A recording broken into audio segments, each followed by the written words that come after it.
Dark Secrets of the Kenyan Presidency, Chapter 3, Suffering of Daniel Arap Moi.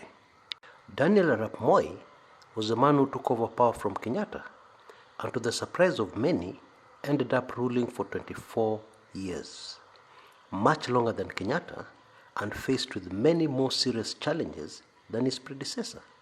But who was Moi? Tracing his political climb will give us some pointers. After Jaramogi Oginga Odinga resigned in a huff from the Kenyatta administration, actually was forced out without being told directly to leave, and this was done by political frustration and pressure, which was masterminded by one Tom Mboya. After Jaramogi left, Kenyatta appointed Joseph Zuzate Murumbi as the new vice president. Now, Kenya's second vice president was a fascinating character, and it's very sad that too little has been written about him. Okay, part of the reason is the fact that the man kept his mouth firmly shut until his death in 1990 at the age of 79. So he did not talk much about what really happened. And if he did, it was never made public. It is said that Murumbi was the offspring of a Goan trader and a Maasai mother, but spent the first 16 years of his life in India.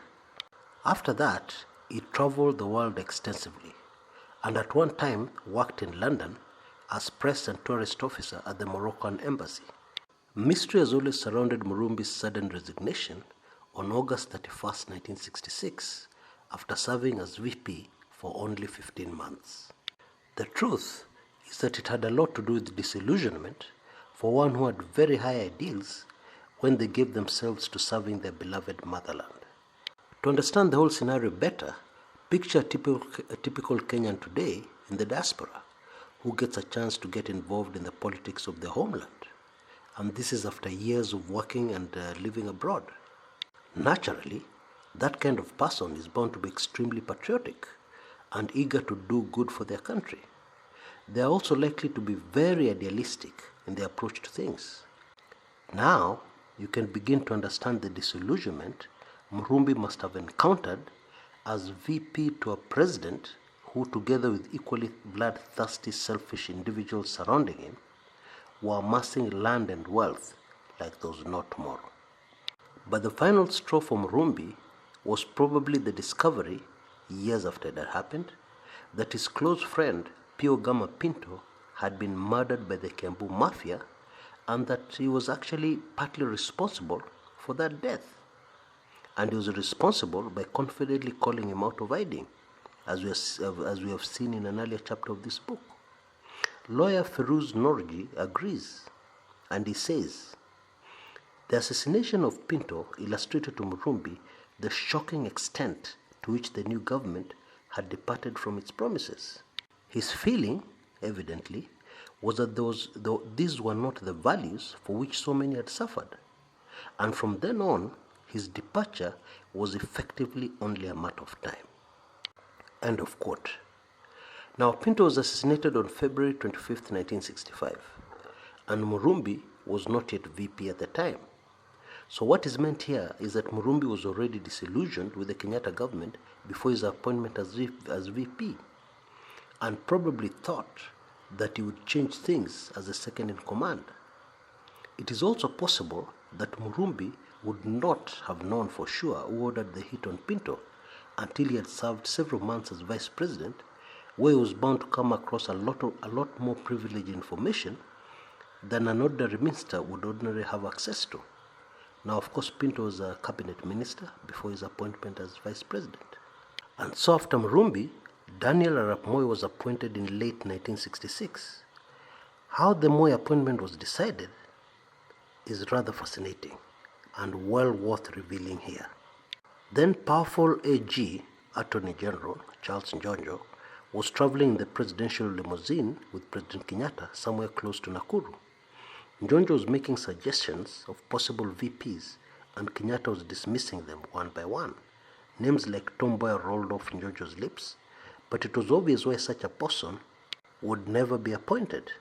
Kenyatta had learnt his lesson with Jaramogi Oginga Odinga, and basically what he was looking for was a non-threatening to the presidency person who would also be a political asset in some way. When Njonjo's top choices ran out, he started mentioning names of everybody and anybody could think of, and each time Kenyatta shook his head. Then he mentioned Moi. Kenyatta stopped him, hesitated for a few seconds in deep thought, and then smiled and nodded his head in approval.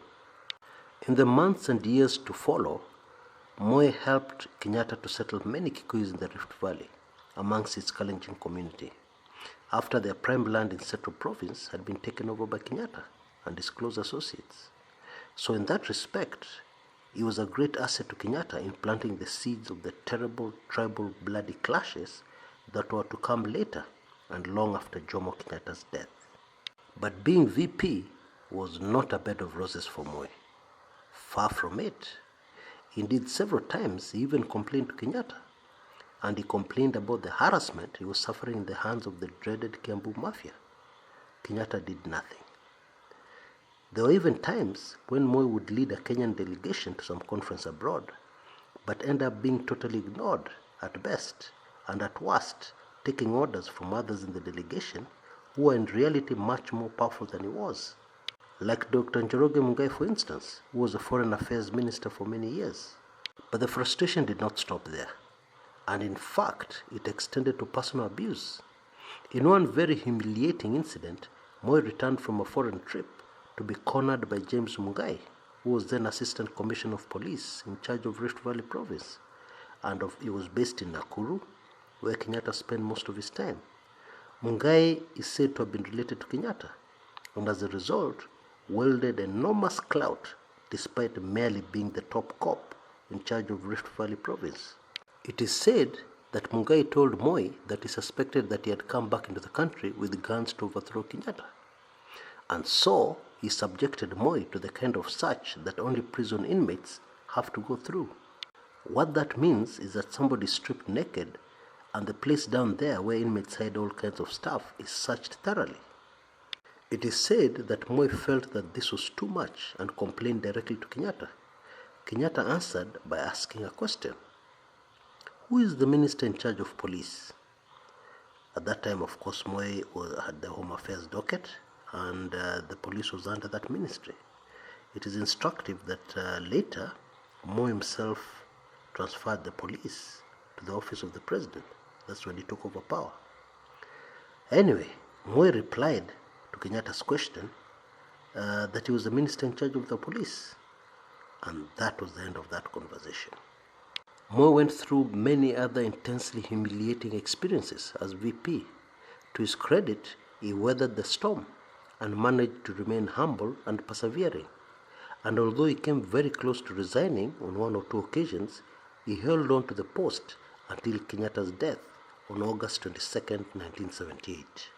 It is worth noting that Moi's upbringing in very harsh conditions, where he had to trek for many miles to school at the beginning of the term, carrying a heavy suitcase, or box as Kenyans like to call it, helped shape his character and especially his patience and perseverance. There is absolutely no doubt that many others would have crumbled under the pressure and even committed suicide. That is how bad it was. Interestingly, until the last minute, Moi did not have any ambitions for the presidency of Kenya, despite being VP for so long.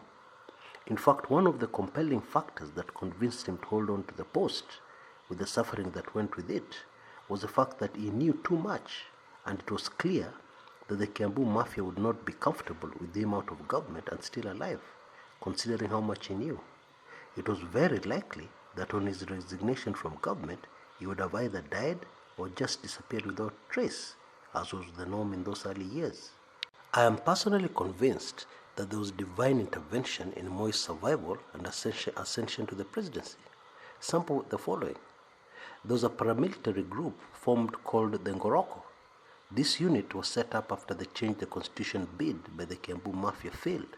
It was their plan B. The Ngoroko's mission was simple. On the death of Kenyatta, they were supposed to wipe out all opposition to one of the members of the Kiambu Mafia taking over the presidency.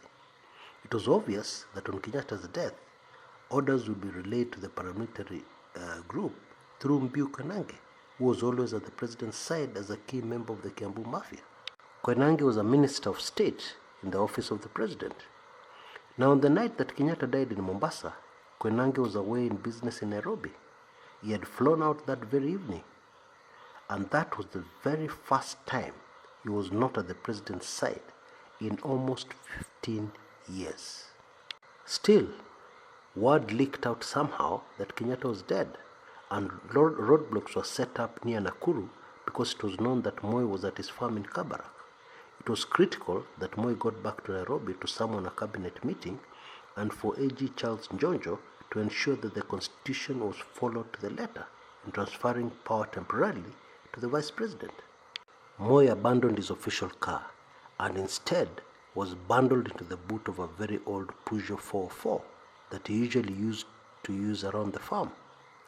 That is how he got past a deadly Ngoroko roadblock and made it back to Nairobi. For those who know what an old Peugeot 404 looks like, it is a car with a rather large boot. Still, Moi is a very tall man, and it must have been very, very uncomfortable traveling most of the way back to Nairobi inside the dusty boot of that car. Some analysts have always discounted the Ngoroko story, and the intelligence chief at that time, the late James Kanyotu, fed a story to the media claiming that he had a hand in assuring that Biu Koinange was not at Kenyatta's side on the night of his death. Kanyotu claimed that it was he who lured Koinange away using some story about a foreign investor wanting to meet him in Nairobi. The story is compelling, but has some glaring loose ends dangling. For instance, it would suggest that Kanyotu knew exactly when Kenyatta would die and put his plan of action into motion on the exact night. Now, that would make Kanyotu either an assassin or more than a mere mortal, something not even the most gullible Kenyan should buy. Reluctant to take power. Again, it is said that after the first cabinet meeting, Moi was terrified and confided in Njonjo that he did not feel that he was able to step into Kenyatta's shoes. Hawa wa Kikuyu wataniua. Loosely translated, these Kikuyus will kill me. Moi is said to have told Njonjo in Kiswahili, whilst almost in tears. Njonjo quietly explained that he would personally stand by his side and help him settle into the presidency, and would ensure that he was protected from any would-be assassins. Moi reluctantly accepted, and in many ways, this explains the power that Njonjo wielded in the early Moi years, where he would ride in the presidential limousine with Moi, Gigi Karaoke, and Nicholas Biwott practically all the time. At one point, Kenyans would mockingly refer to the three politicians as Moi's three wives. Amazingly, on taking over power, Kenya's second president was ready to forgive all this suffering that he had gone through. But as we shall see later on in this prose, something dramatic would happen that would completely change his approach to the presidency and begin a reign of terror in Kenya that almost rivaled the Kenyatta years.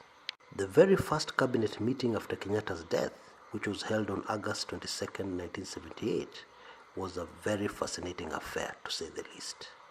During Kenyatta's presidency, the entire cabinet would usually assemble and wait for the president to arrive for the meeting. Conversation around the table would usually be in Kikuyu during this wait. This forced Moi, who was an Ilot, and the very few other non-Kikuyus in the cabinet to learn the Bantu tongue of the Kikuyus. Many times, the cabinet would wait in vain for Kenyatta, only to be told that he was not coming, usually due to health reasons. Now, on this historic day of August 22, 1978, all the cabinet members were there, and this time they were waiting for somebody who had been one of them only the day before, and somebody whom they had always derided. Moi did not keep the cabinet waiting and came in shortly after they were all there, accompanied by AG Charles Njonjo. All eyes were on him as he sat at the head of the table where only Kenyatta had sat before. Moi's eyes were red and he looked like he had been crying. For a brief moment, members of the presidential press unit were allowed inside the room to take photographs, which they did, and then they left. Moi had a very difficult task ahead of him. Njonjo made it easy by making it almost unnecessary for him to speak, although he was chairing that historic cabinet meeting. The main agenda for the day was of course the arrangements for the state funeral for Jomo Kenyatta the following weekend. Still, Moi felt overwhelmed by the challenges ahead of him.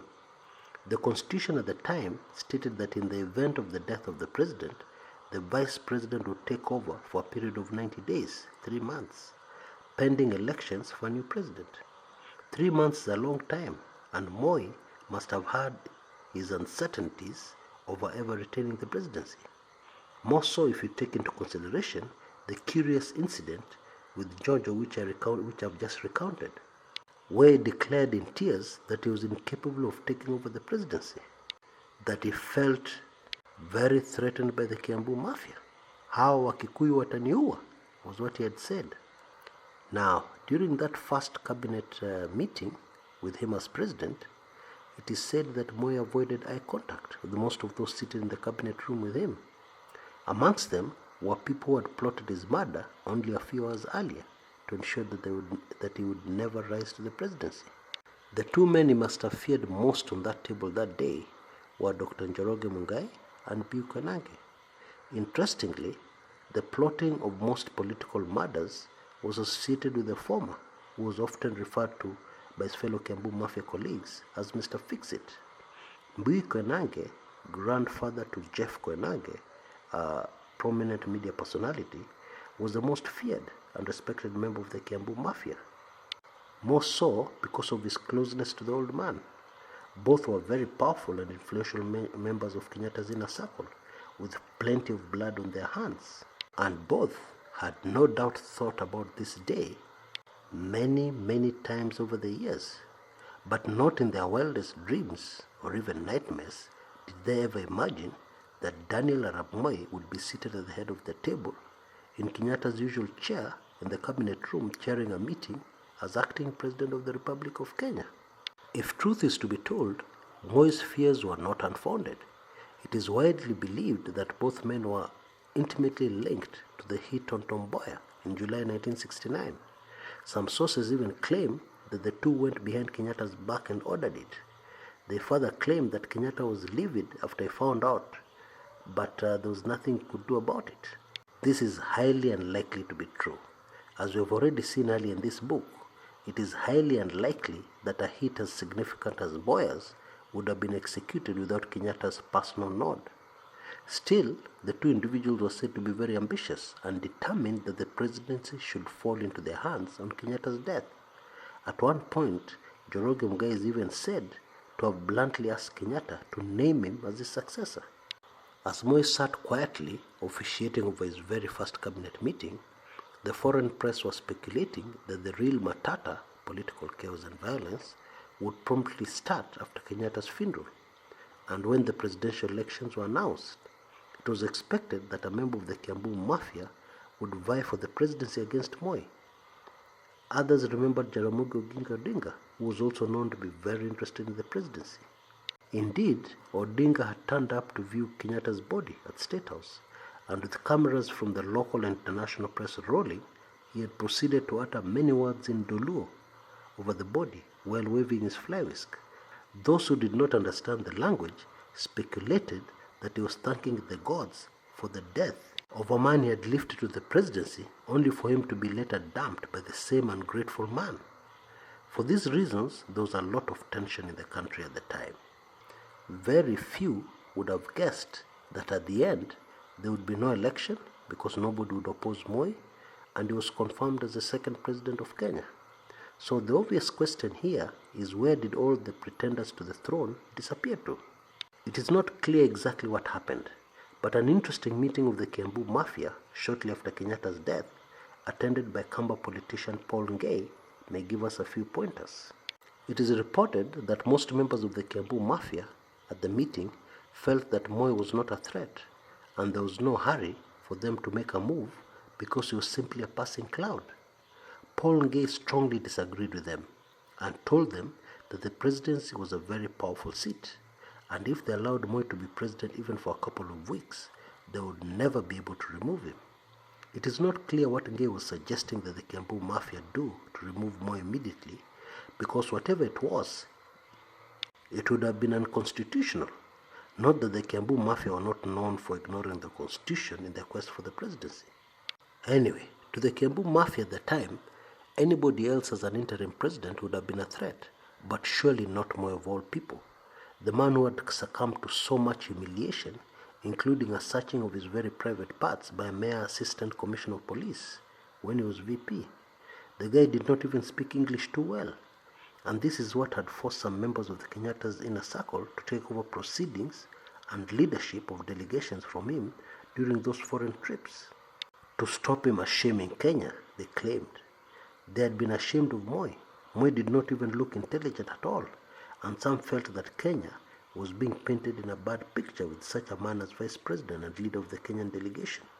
Now it is important to note that throughout his presidency, Jomo Kenyatta never boarded an aircraft, and so Moi had to represent him in all foreign trips where the president was required to attend, and those were very many trips in those days. The long and short of it is that what Ngei was saying about Moi being a threat was laughable to most members of the Kiambu Mafia, and those who thought they knew Moi fairly well. In retrospect, one can say that they may have known Moi, but hardly knew the office of the President of Kenya, which would transform Moi into a man at times almost as ruthless as they had been. Now, when you take this information and consider it along other information about the bitter power struggle that was going on amongst Kenyatta's insiders, it all points to the fact that this decision by the Kiambu Mafia to take their time and accept Moi as the sole compromise candidate for interim president is what dealt a death blow to the ambitions of many for the presidency. The role of the then AG Charles Njonjo in helping the new president quickly settle down and consolidate his position is yet another major reason.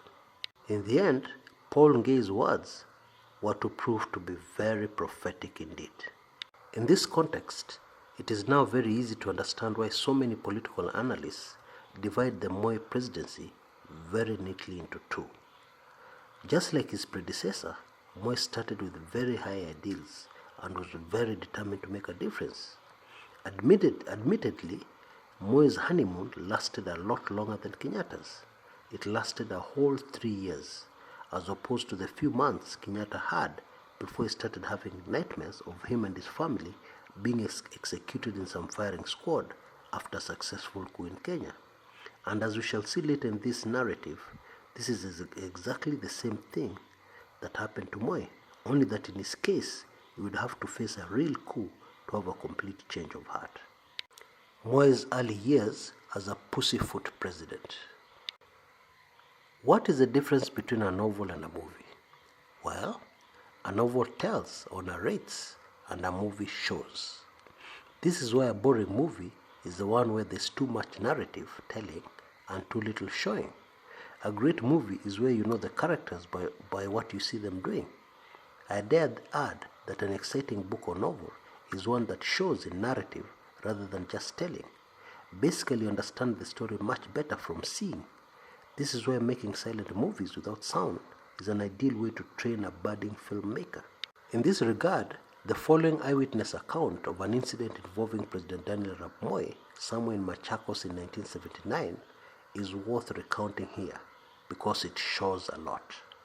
Moi had taken over the reins of power on August 22, 1978 and had been confirmed as President of Kenya before the end of the stipulated 3-month period on October 10, 1978, meaning that presidential elections had been called earlier, and there being no candidate to oppose him as president, he had been declared president. Now, early in his presidency, Moi had launched a massive campaign for reforestation and soil conservation in the country. He had even gone as far as forming a special permanent presidential commission on soil conservation and had appointed Kisii politician and former Nyaribari Chache legislator Zephania Anyeni to chair it. Kenyans were being treated to a very different hands-on development-oriented presidency. Now on this particular morning, the president was somewhere in Machakos, helping to build gabion reinforcements to protect the already badly eroded hillside. The exercise involved a long line of people passing along heavy stones which ended up in the president's hands and he would toss them down into the wire mesh. There were a couple of other carefully selected people. I guess there was fear that somebody would hurl a heavy stone at the president in some far-fetched assassination plot. Anyway, there were a carefully selected group of people at the end of the line throwing the stones in as well. A large crowd had gathered to witness this very curious sight. Until then, Kenyans were used to a laid-back president who was greatly feared and rarely seen in public. Now they had a president who worked in the hot sun with ordinary folk. The exercise continued for at least 2 hours, from 11 in the morning until almost 1 p.m. By this time, the hot Ukambani sun was beating down ferociously on the president, and his large and extremely dark frame was drenched in sweat. Yet, he showed no signs of quitting. Kenyans at that time knew very little about Moi, apart from the fact that he was the vice president who spoke with a strong Kalenjin accent. There was evidence that because of the accent, many did not take him too seriously. For years, the epitome of local comedy in Kenya was to have some funny guy speak Kiswahili or English in a heavy accent from some tribe in Kenya. Now, some of the stones obviously had sharp edges, jutting out of them. And while lifting one, Moi gashed his fingers and blood started flowing out. What followed next was pandemonium. The president's security detail quickly surrounded him, and somebody started barking instructions as policemen rapidly spoke into their two-way radios. It seemed that the president's entire motorcade did not have a first aid kit, at least in those days. Within minutes, an ambulance arrived on the scene at high speed and with sirens blaring. The President of the Republic of Kenya received some first aid, but resisted all attempts to quickly usher him away from the scene. He later addressed a large public gathering where his speech dwelt on the need to conserve the environment and develop Kenya rapidly. "We're on the run," he told Kenyans. The President's security detail is supposed to protect His Excellency at all times, but they do like to dramatize things a little sometimes, mainly for effect, and that day they succeeded big time. Still, the main point here is that Kenya had a very different kind of president, and he would not have been more of a contrast to his predecessor. Kenyatta was commanding, authoritative, and a big bully sometimes. Moi was reserved, humble, and almost shy of exercising his powers as President of the Republic of Kenya and Commander-in-Chief of the Armed Forces. The new president still rode in his long dark limousine with his 3 wives, namely Charles Njonjo, Gigi Karaoke, and Nicholas Biwott. Some analysts believe that these were the real presidents of Kenya in those early Moi days, and no executive decisions were made without this council of elders. Moi was still terrified of the Kikuyu, and in particular the Kiambu Mafia, and insiders say that he spent many months thinking of ways of neutralizing them, or at least keeping them in check. At that time, there were no political detainees in the country because Moi had released all of them and on taking over power, and it was clear that he greatly detested Kenyatta's strong-arm tactics of ruling and was looking for a different, more amicable way to rule Kenya. One of the early ingenious schemes that the new president was advised to follow was to appoint his people, meaning people he could trust, to be deputies in major institutions he wanted to keep a close eye on, especially in the security forces. It was a very quiet way of spreading his influence. The deputy head of any institution is bound to be very much aware of what is going on within the institution, sometimes even more aware than the person heading it. Later, this tactic was modified, and the deputies were always members of the president's Kalenjin community. But this was after the failed coup of 1982, when, as I have said before, a new and very different Moi emerged. But in those early days, Moi still kept Kenyatta's appointees, at least most of them, in place, changing only the police commissioner amongst a few others. Now, the removal of the police commissioner is worth recounting here because it shows early glimpses of the post-1982 Moi that Kenyans were to grow to fear. It also introduces a fascinating character who was a key figure in executing numerous bloody Kiambu Mafia hits during the Kenyatta reign. Then Police Commissioner Bernard Higa was summoned to State House by Moi, who was upset about a certain security-related issue. Higa was from Kiambu and very close to various members of the dreaded Kiambu Mafia. He was even related to Njoroge, Mr. Fix-It, Mungai. It is said that Higa did not respond to the new president in the same way he used to respond to Kenyatta. He did not answer back to Kenyatta. Yet Higa took time to strongly disagree with what the new president was saying and to defend himself vigorously. A visibly annoyed Moi ordered him back to his office in Vigilance House. However, when Higa entered his office, he found Ben Gedhi already seated on his chair. This would only have meant that Moi had spoken to Gedhi even before Higa had arrived in State House for his meeting with the president. Any other officer Higa would have promptly thrown out, but this was Gedhi, and even Higa, who was supposed to be his boss, feared him. The following were Hinga's exact words: "What the hell is going on?" Ben Gedhi informed him that he had just been appointed police commissioner by the president. Higa pointed out that he had just been to see the president and he hadn't been told about this new development. Just then, the phone rang, and Moi personally talked to Higa, asking him to take an early retirement. Ben Gedhi himself was a fascinating character who was used to do a number of dirty jobs for the Kiambu Mafia. Now, if you have taken in my documentary series on the assassination of Tom Mboya, you will know that it was Ben Gedhi who pulled the trigger and fired the 2 shots that killed Mboya. Anyway, Gedhi was also an explosives expert, maybe the most qualified in the country at that time. And it is no coincidence that shortly before JM was murdered in 1975, a bomb went off at OTC, upcountry bus company associated with the defunct Kenya Bus Services, which was operating under the name Overseas Trading Company, OTC. Now, the bomb killed 27 people and maimed many others. You don't need to think very hard to guess who was behind the heinous act on innocent citizens of Kenya. Now, it is said that JM Karaoke had actually planned to travel in Mombasa, and somebody had even already booked tickets on that particular bus for JM Karaoke to travel secretly to Mombasa. The reason for that was that JM Karaoke feared for his life, and therefore was planning to get away from the city to rethink his options. Well, somehow JM Karaoke never made it to that bus, but still 27 Kenyans died in his place. Interestingly, another mysterious bomb went off at Norfolk Hotel on New Year's Eve 1980, killing around 27 people, again, mostly American and British tourists. To date, this mystery has also never been solved, although Gedhi was at the time the police commissioner. It should be noted that he was Israeli trained and still had very close links with the Israelis. Even more telling is the fact that there was no follow-up by the government on this very serious incident, almost as if the mystery was solved in their book. Gedhi himself was fired as police commissioner shortly after the 1982 coup attempt and was briefly detained without charge. He was released after about 1 year in police cells.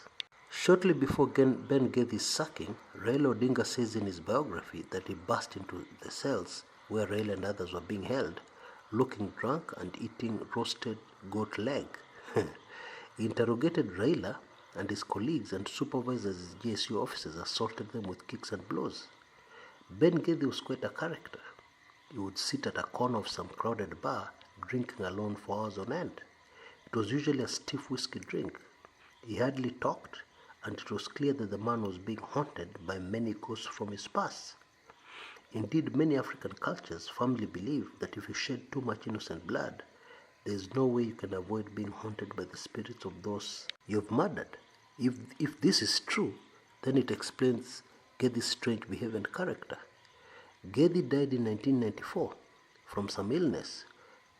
People say he probably just drank himself to death and took with him to the grave enough secrets to write hundreds of best-selling books.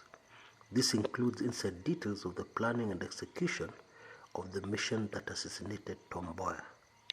Reliance on Njonjo. There is no doubt that in the early years of his administration, Moi relied a lot on the AG whom he had inherited from Kenyatta, and the man most responsible for his ascension to the presidency, one Charles Njonjo. But already, there was pressure from his Kalenjin community and the elders from within the community to the effect that he was just too trusting of Njonjo. After all, Njonjo was a Kikuyu, and it was known that they could not be trusted. There is evidence that some of the pressure was coming from one of his 3 wives, who also hailed from the president's Kalenjin community, namely a man called Nicholas Kipiator Biwott, whom most Kenyans had never heard of at that point. Biwott had worked for Kenya's first agriculture minister, Bruce Mackenzie, as a personal assistant, and had, as a result, gained numerous useful contacts. Mackenzie was actually a spy and operative for at least 2 different major foreign powers, the Israelis' dreaded Mossad and the British MI6. The connection with the Israelis seemed to have rubbed off on Biwott, and not only did he end up getting married to an Israeli woman as one of his many wives, but Biwott's personal security detail is, and has always been, mostly Israeli. Interestingly, there is plenty of proof to suggest that Biwott also used personnel from that country for his dirty jobs locally, like killing people during the Moi administration. Now, all people who were connected in one way or the other to the assassination of Ouko as witnesses or people who knew something about it were all murdered or died under mysterious circumstances. Now, it's widely believed that those assassinations were fulfilled mainly with the help of Biwott's crack Israeli security personnel. It is also instructive that Bruce Mackenzie, whom Biwott used to work for, did not die a natural death, but was actually assassinated during the Kenyatta presidency and when he was no longer in the cabinet. He went to visit Uganda's President Idi Amin Dada at the time on a trip which was designed to mend fences with the Ugandan dictator. Mackenzie was well received, and Idi Amin gave him a gift of some sculpture which he carried back to the plane with him. The gift actually contained explosives which went off when the small plane was in the air coming back to Nairobi. Killing Mackenzie, it was clear that the man greatly underestimated Idi Amin and paid for it with his life. But back to my main tale. Despite all the pressures, Moi did not act at all. He remained quite humble, a tolerant president who still had no political detainees. But as the year 1982 drew to its midway mark, Moi started receiving a lot of reports from the intelligence community about heightened secret political activity in the country. Still, his closest advisor on security matters, one Charles Njonjo, reassured him that all was well. After all, what could people do apart from make noise and harmless political plots? The presidency was powerful enough to easily deal with any such threats, as Njonjo told him. He went on to remind him how they had used the legal powers of the presidency to deal with all the threats to the presidency thus far.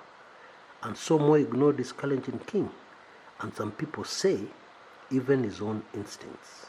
Indeed, it is not too difficult to believe that Moi's instincts were impeccable and had helped him to survive the 12 horrendous years as vice president.